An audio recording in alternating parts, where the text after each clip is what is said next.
bienvenue dans la cuisine de Choumicha. Aujourd'hui, nous allons préparer les kabrzel ou les cornes de gazelle, mais il faut quand même préciser qu'en marocain, kabrzel veut dire la cheville de la gazelle, tandis qu'en français, la traduction, on les appelle les cornes de gazelle, mais c'est pas grave. L'essentiel, c'est d'avoir les bons ingrédients et les préparer comme il le faut.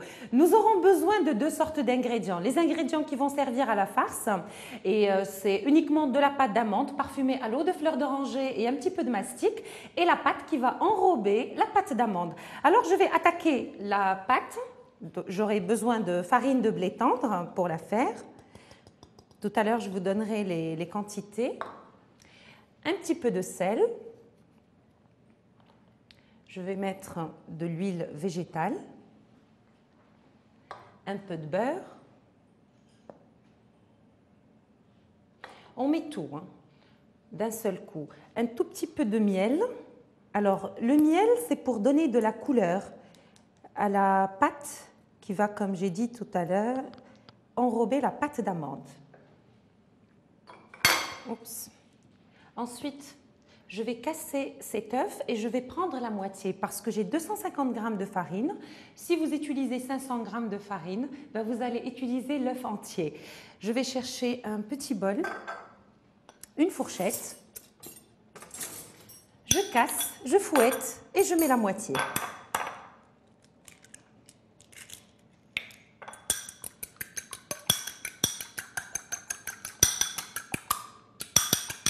Il faut bien fouetter. Voilà, la moitié de l'œuf. Et je prends un tout petit peu d'eau, de l'eau tiède, toujours pour la pâte. Et ça lui permet de rester élastique. Là, je vais la travailler. Je rajoute la quantité suffisante d'eau pour obtenir une pâte homogène. Je vais la pétrir pendant 5 minutes pour la rendre plus souple et élastique. Et on se retrouve pour la suite. La pâte est prête et là, je vais la recouvrir avec un film alimentaire et je la laisse reposer 5 minutes, le temps de préparer ou de passer à la deuxième étape. Donc la deuxième étape, nous allons préparer la pâte d'amande. Et pour préparer la pâte d'amande, vous prenez des amandes entières, vous les trempez pendant 2 minutes dans de l'eau bouillante, vous les mondez et vous les laissez sécher à l'air libre pendant 2 heures. Ensuite, vous mélangez les amandes mondées avec du sucre glace, avec du sucre semoule, pardon, pas du sucre glace, surtout pas le sucre glace. On les mixe parce que le sucre glace va rendre de l'eau. Les amandes sont un petit peu humides, normal, puisqu'on les a fait un petit peu bouillir pour les monder. Donc, pas de sucre glace, du sucre semoule qui va donner, comment dirais-je, du moelleux à la pâte d'amande. Et n'utilisez pas de pâte d'amande prête à l'emploi. Il vaut mieux utiliser des amandes fraîches, comme ça. On les mixe et ça ne prend pas beaucoup de temps. Une fois la pâte d'amande prête, on incorpore un petit peu de mastic ou gomme arabique, comme vous voulez, de l'eau de fleur d'oranger pour parfumer donc l'intérieur et un petit peu de beurre. Voilà. Je vais travailler cette pâte et en confectionner des doigts de pâte d'amande. Et je voulais vous dire qu'aujourd'hui, je vais essayer de vous donner 2 variétés de cornes de gazelle. Les cornes de gazelle enrobées dans la pâte, celles que j'ai préparées il y a un petit moment, et les cornes de gazelle enrobées dans les graines de sésame. Et il faut savoir qu'au Maroc, il y a beaucoup de variétés de cornes de gazelle. Les cornes de gazelle avec des motifs, on les pince avec une pince et on fait des petites décorations. Les cornes de gazelle blanches, mais moi, alors blanche, ça veut dire cuite comme de la cire, mchmeïn. Moi, j'aime bien les cornes de gazelle légèrement dorées et croustillantes. C'est pour cela que j'utilise dans ma pâte de l'œuf avec du miel. Qu'est-ce qu'il y a d'autre? Il y a les cornes de gazelle aux fruits confits, il y a les cornes de gazelle enrobées d'amandes effilées ou d'amandes concassées. Nous, on a choisi 2 modèles. Ils sont superbes et je suis sûre que ça va vous plaire si vous réalisez la recette chez vous. Vous pouvez toujours vous organiser à l'avance. Cette pâte, elle peut rester au frais, c'est-à-dire vous préparez la pâte, vous la roulez dans du film alimentaire et vous la gardez au frais. Il n'y a pas de levure, donc ça ne risque pas de lever. Pour la pâte d'amande, vous la préparez aussi à l'avance. Et puis la confection, vous la réalisez le jour où vous voulez déguster vos cornes de gazelle. Ce qu'il faut savoir aussi, c'est qu'une fois les cornes de gazelle prêtes, vous pouvez les recouvrir d'un film alimentaire et les faire prendre au congélateur, c'est-à-dire vous pouvez les surgeler et les cuire au moment du service. Vous les sortez du congélateur, vous les laissez à température ambiante, ensuite vous les passez au four. Pour la cuisson, ça ne demande pas beaucoup de temps, à 180 degrés pendant 10 minutes et c'est prêt. Donc moi je vais continuer le travail, je vais confectionner des doigts d'amande ou de pâte d'amande plutôt. Et en fait, c'est ce qui détermine la taille de la corne. Donc je fais des doigts à peu près de 5 cm de longueur et 1,5 cm d'épaisseur.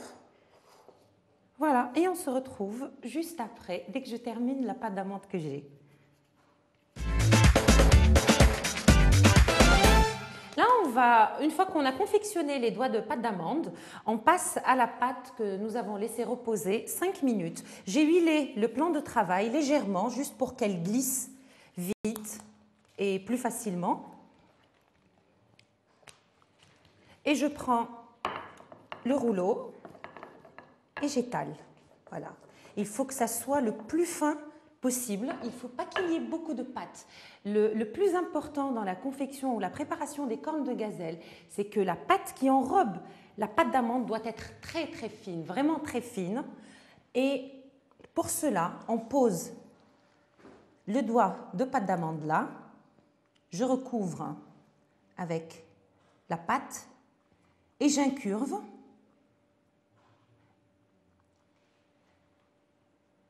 Comme ceci.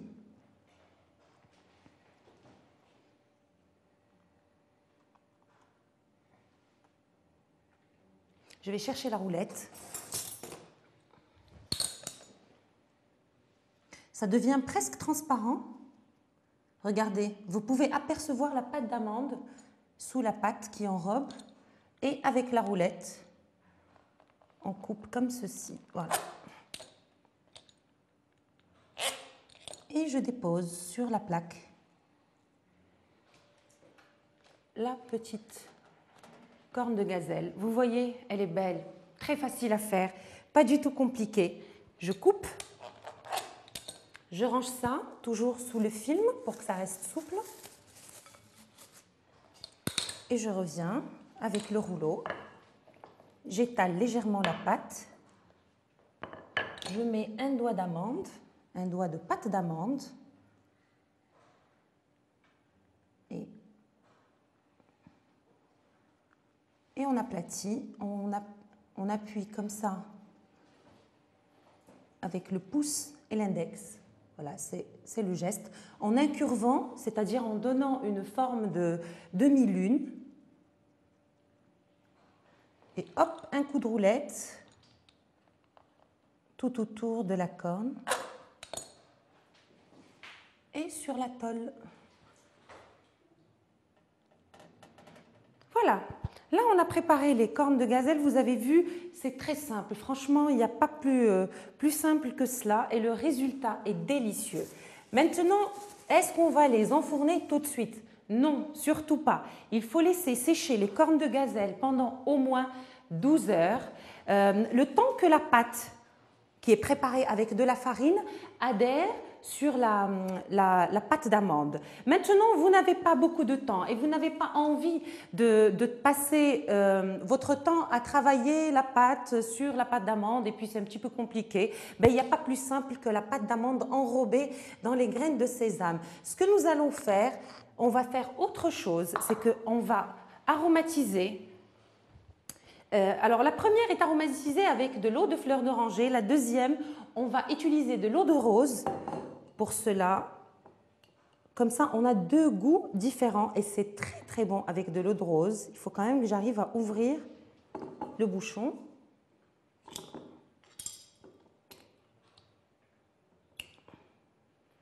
De l'aide, Mathéo. Tu vas me dire, je ne peux rien pour toi. Je tiens la caméra. Voilà, ouf. Je mets l'équivalent de 2 cuillères à soupe. un petit peu de beurre. Voilà.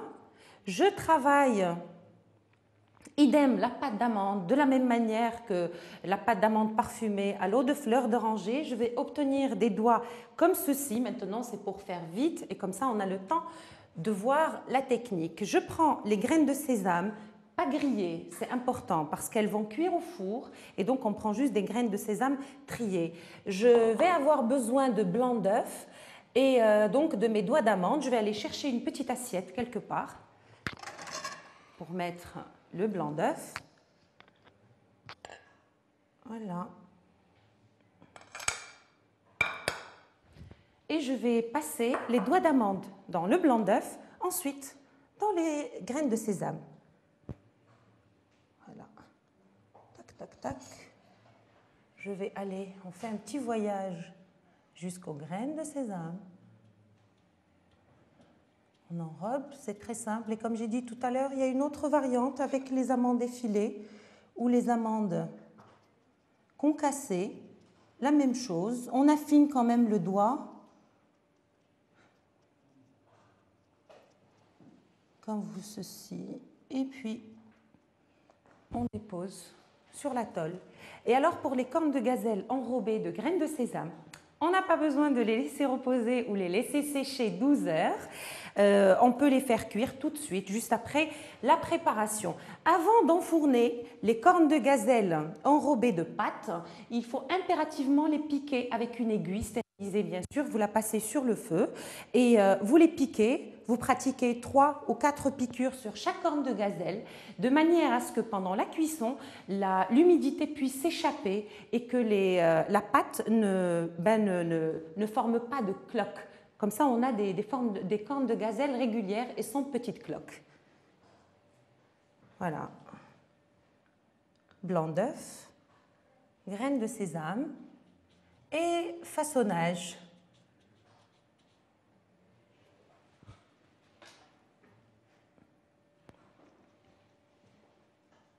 Et là, c'est amusant parce qu'on peut donner des formes vraiment insolites. On peut faire des...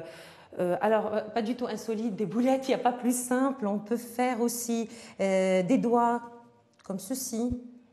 Et on les incurve légèrement. Enfin, c'est au choix.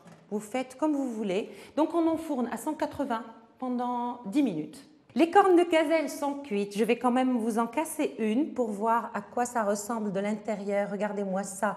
La pâte est très fine et la pâte d'amande est bien moelleuse. Je vous souhaite une bonne dégustation.